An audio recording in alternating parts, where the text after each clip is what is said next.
Hi, I'm Bill Rawlings. I'm here to talk about a little bit of the entertainment industry in relationship to our production classes that we're going to be offering here at the community center. And we're looking at doing a set design and also a fabrication set pieces here in Windsor, Ontario. Thank you for being on Plug and Play Productions. There you go.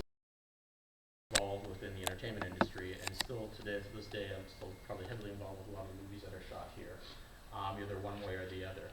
I am still a member of, you probably guys, IATSE. Have you heard this big? It's on every movie at the very tail end of it. It's the International Alliance of Theatrical Stage Employees. I've been a member with that group for the past almost 30 years. And I think it's one of those kind of, I was talking about networking, things like that. And I know locally that's one of our things that we struggle with is to find really, really good skilled talent, especially from the movie end of it. Because right now we have a really, really strong foothold for theatrical, but we're really lacking in the actual movie production industry and things like that. So we can talk about that afterwards, but that's something that you guys might want to be interested in. But specifically, Manny wanted me to talk quickly about the two classes that we're looking at offering. The first class that we're looking at is a design studio, and what we found is that there's almost like a huge disconnect between what you guys might want to come up with as a conceptual idea and then what actually gets implemented out in the field, and that seems to almost be a big struggle. So for example, maybe this is kind of the conceptual art that you're kind of looking for, kind of striving for this interior piece, and then you're struggling with, do we do this with CGI, or we're actually going to do this physical? So I'm coming from the angle of building this and designing this in a way we can do it almost like twofold. So we can look at this doing it digitally, but actually having the same design techniques and skill sets to actually physically build this by doing it by hands-on, which I find is like a lost skill set. And so what I mean by this is that when I was working in Toronto, this is the kind of sketches that my boss would give us. And we're looking at this thing, and we're like, we have to go off of this. So this is his big vision, right? His big idea. So just to give you an idea, I used to work at a company in Toronto called Diamond & Schmidt. We were responsible for doing a lot of the huge production houses and things like that. So you'll probably notice this building afterwards when I look at the next page here. This is right downtown, Four Seasons Center for Performing Arts. But from that sketch, we would have to go through the development of figuring out, all right, how do we establish kind of the drawing sets and the kind of the mathematical process to be able to give it to a builder so they can fabricate this thing, right? That becomes the big struggle, is right here. I got this great idea, but how do I get it to the spot where actually I can get it, someone can build this thing? And that's what this class is really all about. It's like, hey, you guys might have some really, really cool ideas, but what do we need to kind of get to the tail end of this thing so we can fabricate it? Because again, looking at this from his original sketch, I mean, that's a far cry from, what his original sketch looked. Even from a model system. That's the Salvation Army, right? What's that? That's the one that's on the street, isn't it? Where's that, the building before here? Previously? No, this is Four Seasons in Toronto. Oh, Even from a conceptual idea, sometimes we can't sketch well, so we build scale models of whatever we're looking at. And then, okay, how do we take these scale models and implement them into a drawing set?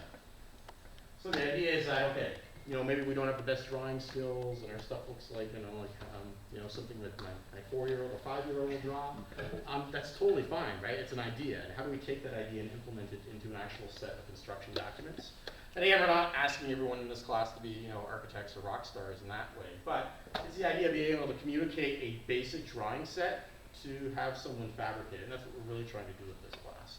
So I'd like to look at it as twofold, saying I'd like to look at it as doing a conceptual design of something historical, because there's two ways of looking at something from a historical point of view, because doing something that's old generally involves a lot of research to make sure that we gain it accurately when it becomes, shot on film or if it's on stage and things like that. Versus that's something sci-fi and we can get away with a lot of things.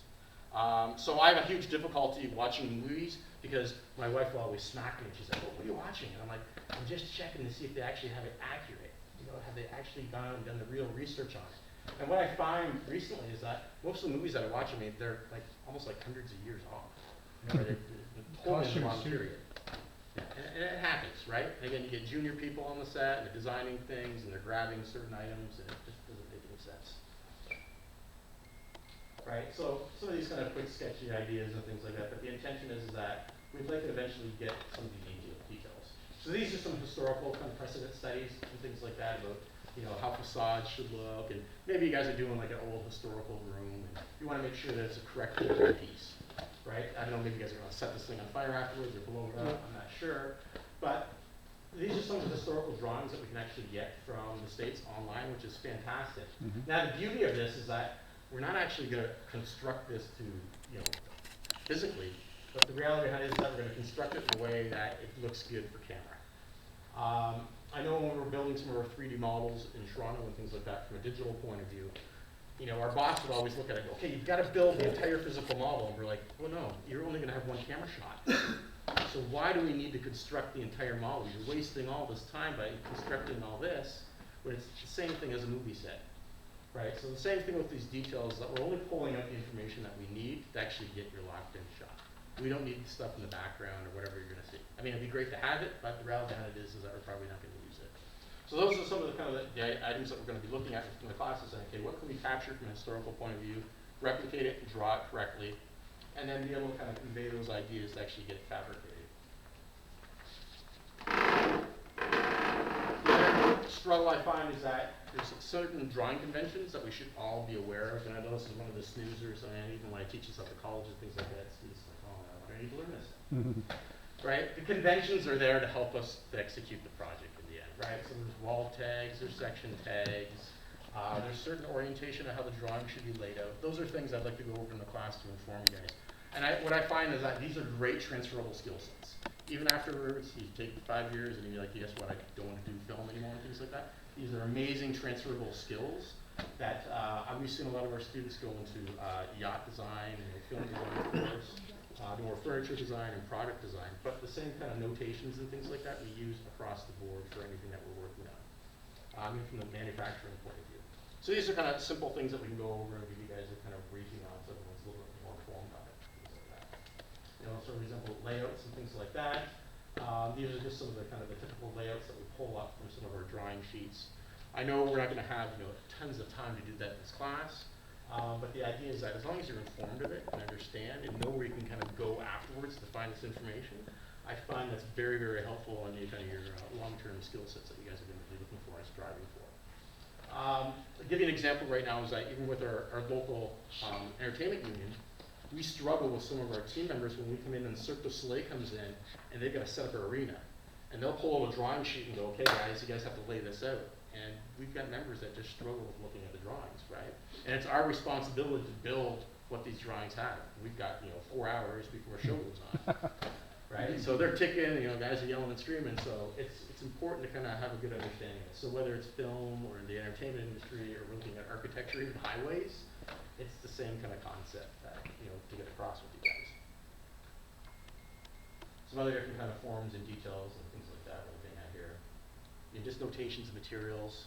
I know we're probably looking at something that says brick for an architectural drawing, but the reality behind it is that we probably use foam, right, for an architectural theatrical project that we were working on. It wouldn't make any sense to use a masonry wall, right? So more or less, architectural details. What are we looking for to actually build this thing properly? Because that's one of the biggest concerns we're finding right now is that there's a lot of Yahoo fly-by-nights that are building and constructing things in the middle of the night, and sometimes those don't work out so well. So the idea behind this is that we can actually look at this, and if you had to hand this off to an engineer, they'd be able to look at it clearly and go, okay, guess what? Maybe you guys need a few extra rigging points because you intend on flying somebody across the street. At least you've got the ideas to kind of communicate with those individuals, and they can carry the liability. So I think that's very, very helpful within a lot of the classes. All right, and then we're intending to kind of take those kind of two concepts. So the idea is that we're going to look at, do a historical one and then more a sci-fi version of it, and then go into actually fabricating this. So the intention is that we'll do a historical fabrication, a sci-fi fabrication, and then some sort of prop. Because there's all different types of ways of kind of dealing with 3D printing right now, and laser cutting, and all those different types of systems that exist out there. So there's a lot of cool techniques that we can use to kind of replicate what you guys are trying to achieve.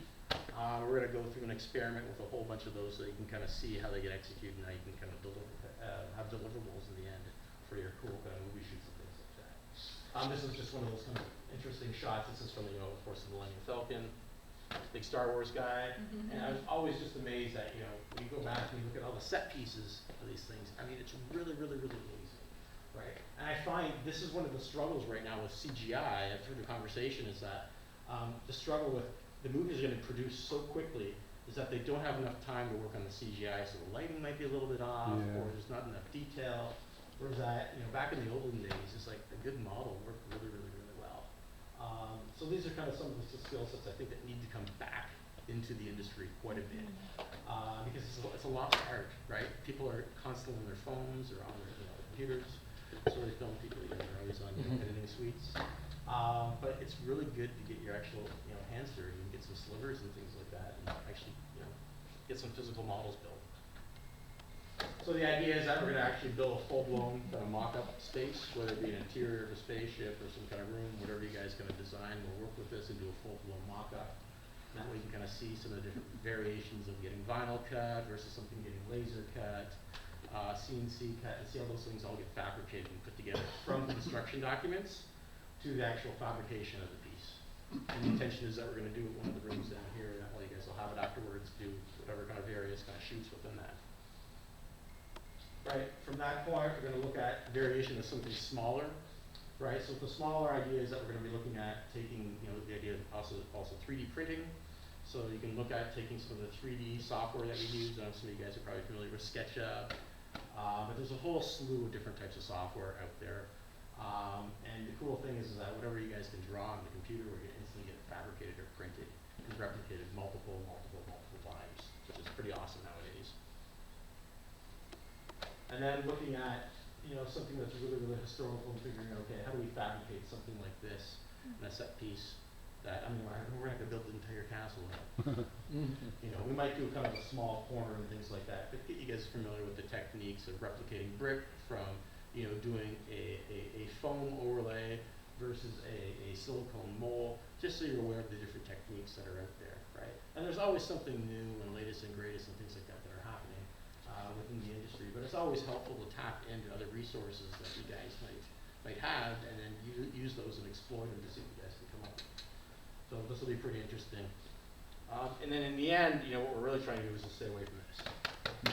Right? And it happens all the time, right? It's like rush. Everyone's really tired, long days on the set versus film versus theater and the entertainment industry. It seems to always happen every year.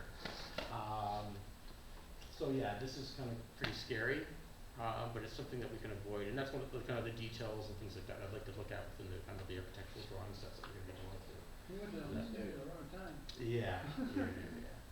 But yeah, this tendency that happens, and unfortunately this is PRG, they get it out of Toronto, and so it happens.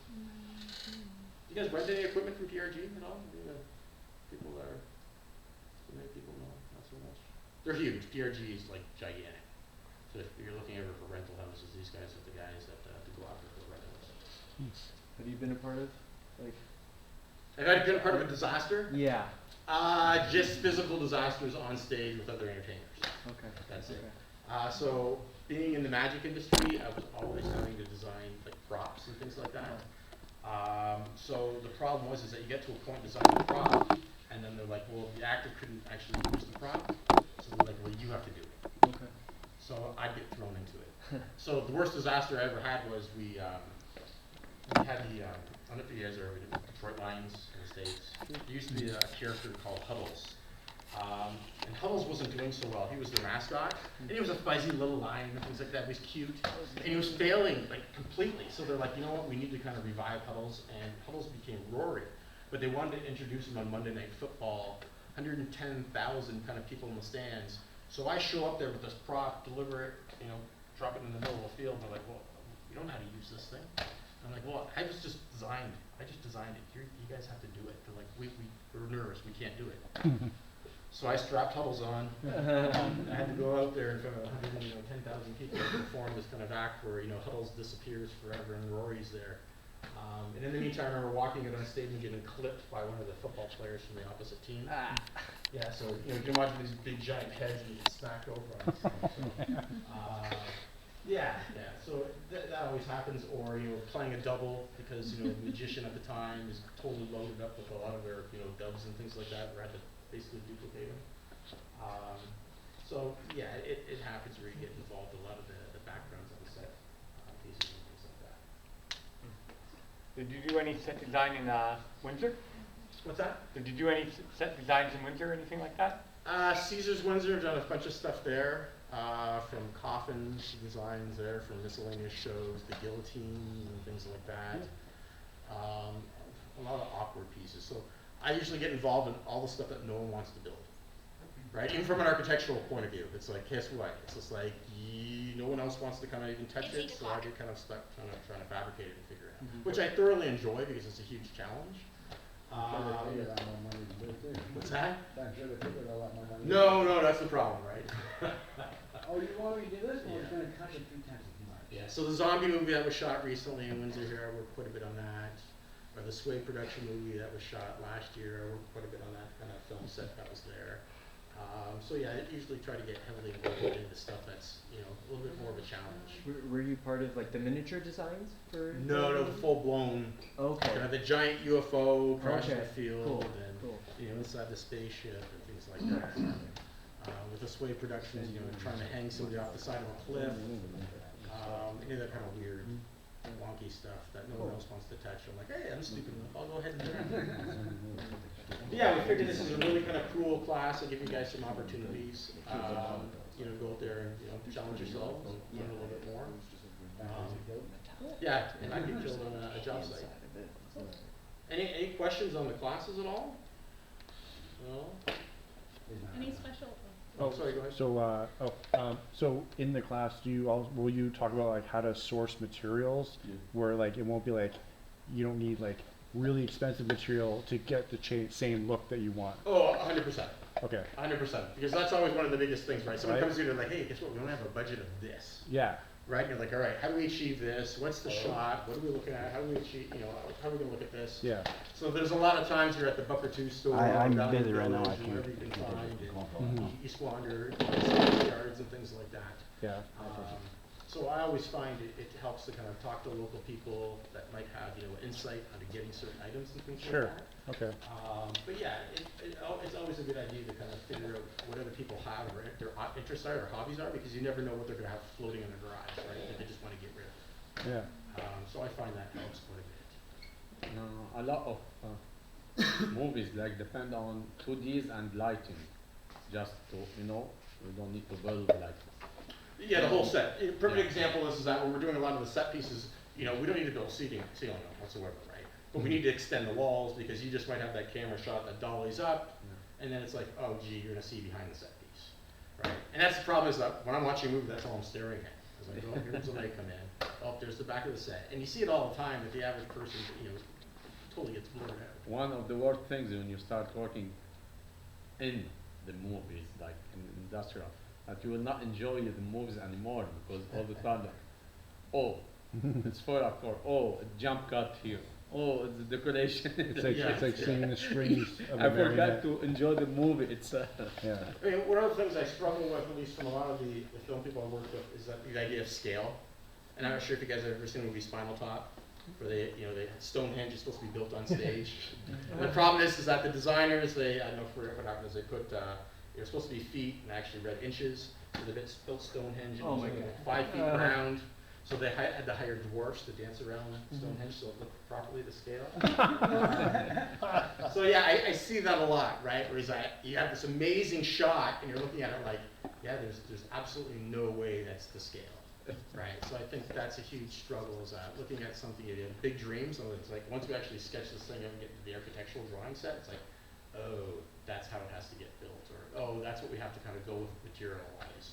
question. If the producer or the director, whatever, asks you to do something and you find it doesn't make sense as they said, that they don't, and like the measurement, it's not real, or it's not, you will do it as they want, or Well, the great thing about film is that there's a huge time constraint.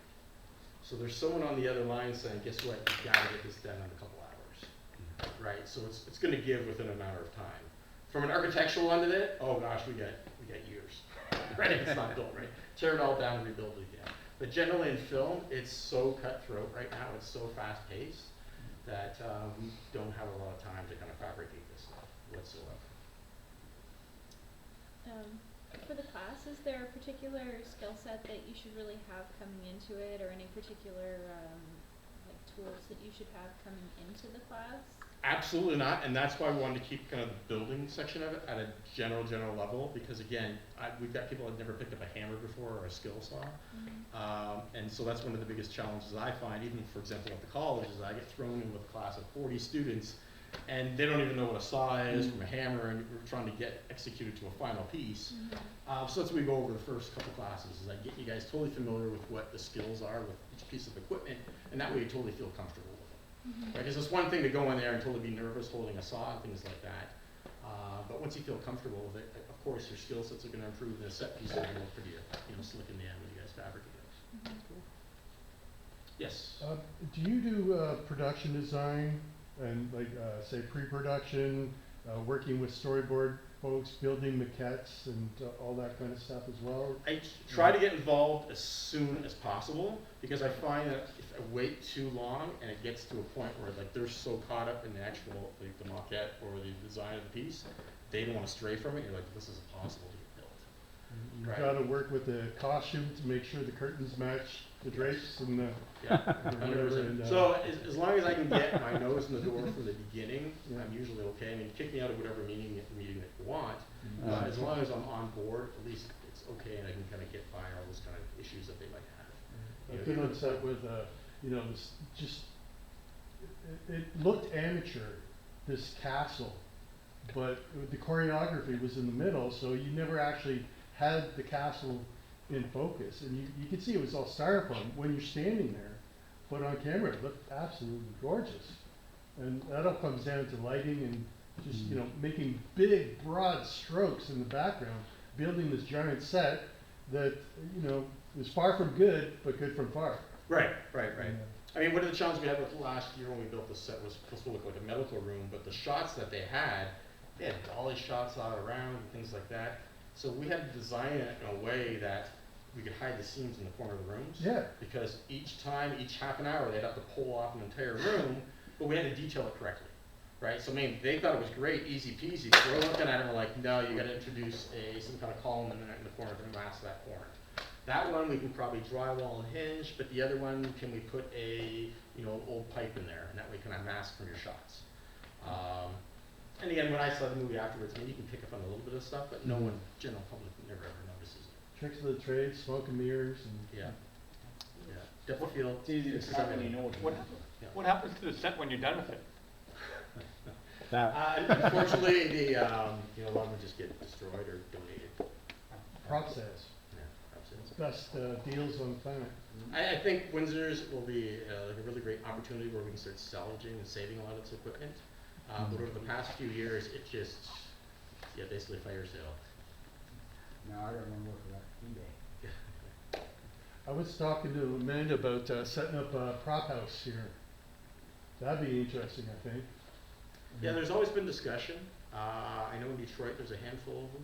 In Toronto, all over the place. New York, they've got like a 6-story building and it's just wall to wall, and they're always moving through new stuff because it always gets used in all the shows. And then, I mean, there's only so many times you can move this truck full of ferns around to decorate your sets or whatever. And Yeah, 100%. Any other questions from like an IA point of view?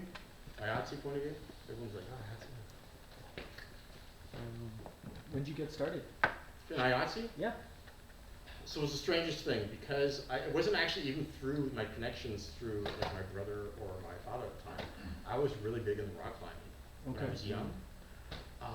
And I remember meeting one of the business agent at the time, and he says, "You're a rock climber." And he says, "Yeah." He goes, "We need rock climbers in the industry." I'm like, "What are you talking about?"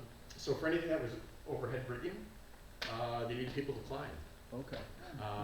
So at the time, I got hooked up with a gentleman he's called the Flying Web, very famous individual from Windsor, and he actually toured all over the world. And he was a climber, and basically would climb in all the arena roofs and things like that to rig any of the kind of theatrical points.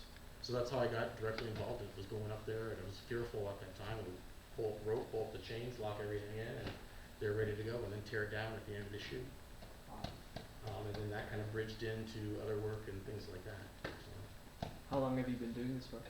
I think I joined IA when I was in the early 90s. Okay. So I got in fairly young. But again, it's not one of those things that I ever worked full-time for IA. Okay. So I am a cardholder. I actually am I was president for actually 10 years in Windsor, and now I'm the recording secretary.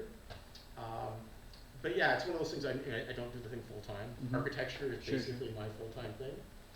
But I do recognize that we are lacking a certain skill set. So I think Mhm. it's a great opportunity for people that, hey, guess what, they want to join and they want to travel and things like that. I know a lot of our young individuals that do a lot of the tours and things like that right now. Travel with Britney Spears, Reichstag, these guys out of Germany. And it's amazing that they've made careers out of it just doing a lot of theatrical performances, cool things like that. So it's really, really, really good for them. So this might not have to do with Sure. that, but your architecture. So are you an architect or? So I went to school for architecture, did Yeah. my master's, did all that stuff, and because I teach, I just don't pay for my Oh, right, license. accreditation. He teaches at St. Clair College of Architecture. Okay, okay, cool. I'm in architecture too, but on the building fabrication end of it. Oh, okay, perfect. So. Great, okay. So yeah, so basically same background, right? Yeah. So I did my undergraduate in Detroit at Lawrence Tech, Mhm. then Syracuse, and through Florence, Italy. There's a school over there, Mhm. school, and then did my master's in Halifax. Oh, nice. And it was crazy in Halifax, of course, the film industry was booming up there. Mhm. So while we were in architecture school, it's like, hey, there was a sci-fi show that was built back then, and they were filming it nonstop there, so all the students, that's what they were part-time work, they were the set designers. So you crank up little set designs, and that would pay for basically, our schooling while we Nice. were over there, which was pretty awesome. So yeah, it helps to have that kind of, a little bit of a knack, right, to Mhm. draw things. Oh yeah, that's awesome. Is there ever a job that you kind of geeked out over? Like, oh my god, we're gonna be able to work on this or design this, or something that you were just like really looking forward to? Or you've done it so much that you're like, just another, I think everyone, just as long as it's a challenge, and that's the thing, everyone assumes like, it's, you do it for the money. sure. I'm just about just the challenge. Yeah. Right, so whatever it'll take me and kind of take my brain away so I can focus on something, I mean, that's all I really want to do. Because it's like, you get involved in the Bob the Builder stuff, and you turn your brain off, and it just becomes like a regular job. Yeah. But if you're passionate about it, it doesn't, like, the money will come, Of course. right? You just do it because you love it. But, no, I mean, everything, it could be the weirdest little bench that I do, or a small set piece, Mhm. or someone's, facade restoration of a house. And it's just kind of like, it's alright, let's just go do it, let's just try it out, and see if we can do it, Okay. yeah. And just a follow-up, how important are floors in this type of work? Because I do floors. I've been doing like tiles and showers and whatever for like 10 years, so I'm just wondering, is it mainly just props, like framing, you know what I mean? Like, is flooring ever? I think it goes back to, what the camera shot is, right? Okay. And, the other issue that we have in a lot of our other filming that we've done is that the acoustics, Mm-hmm. right? Because it's like, hey, guess what, you might have a beautiful soundstage to work in, but if you've got concrete floors and Yeah. tinny walls, I mean, it's a nightmare in there to start Gotcha. recording, right? So from an architectural point of view, it's like, how do we soften the space up? So flooring wise, can we kind of hide something under the floor, Sure. kind of soften Okay. things? Cool. But yeah, for sure, for example, like these floors right here, I mean, they're all concrete. Mm-hmm. But if you've got a couple jibs that you're working with and maybe they're overhead cranes, I mean, there's a lot of weight you'd be concerned about. You wanna make sure those don't go through the floor. Yeah. So yeah, 100%, Okay. the floors is a big issue. And again, it always depends on too, what's the shot? I mean, are you Mhm. actually gonna pick up the floors? Yeah. Yeah. Or, are they dancing on the floor? That's one of the other Mhm. big issues too, right? What are the performers gonna be like? Are they gonna be Yeah. running, falling, fight scene? Mm-hmm. I know for the zombie movie that we were filming, that was a big discussion. I said, are you sure the whole thing's gonna be black and white? Yes. And so we went through and we looked at mock-ups on what we could use for the flooring that would look halfway decent. And it ended up being electrical tape over like a cardstock. Mm. And that worked, right? So it's like, hey, guess what? That comes back to that being thrifty with your cash flow and looking at kind of very, very kind of simple material. And we went through and used electrical tape and laid it all out in a nice clean architectural grid, so that way it felt like a correct space. Oh, nice. And you cheat, right? Yep. Yeah, a lot of trial and error. Yeah. So yeah, hopefully, I'll get you guys out here for the Yeah. classes and things like that. We're pretty Yours is excited. gonna be in October? I think so, it's awesome. Oh, August? Okay. As soon as the dinosaur event's over. When's the dinosaur done again? First weekend in August. Where do you? Because the second weekend is with Sarah. Oh, his are Well, I during the mean, I wouldn't even know who they are, but. Will it be in the evenings or will We're it be at during the day? I like to announce that, One second, not yet. Who's that? Not yet. I asked because I worked in Yeah, there.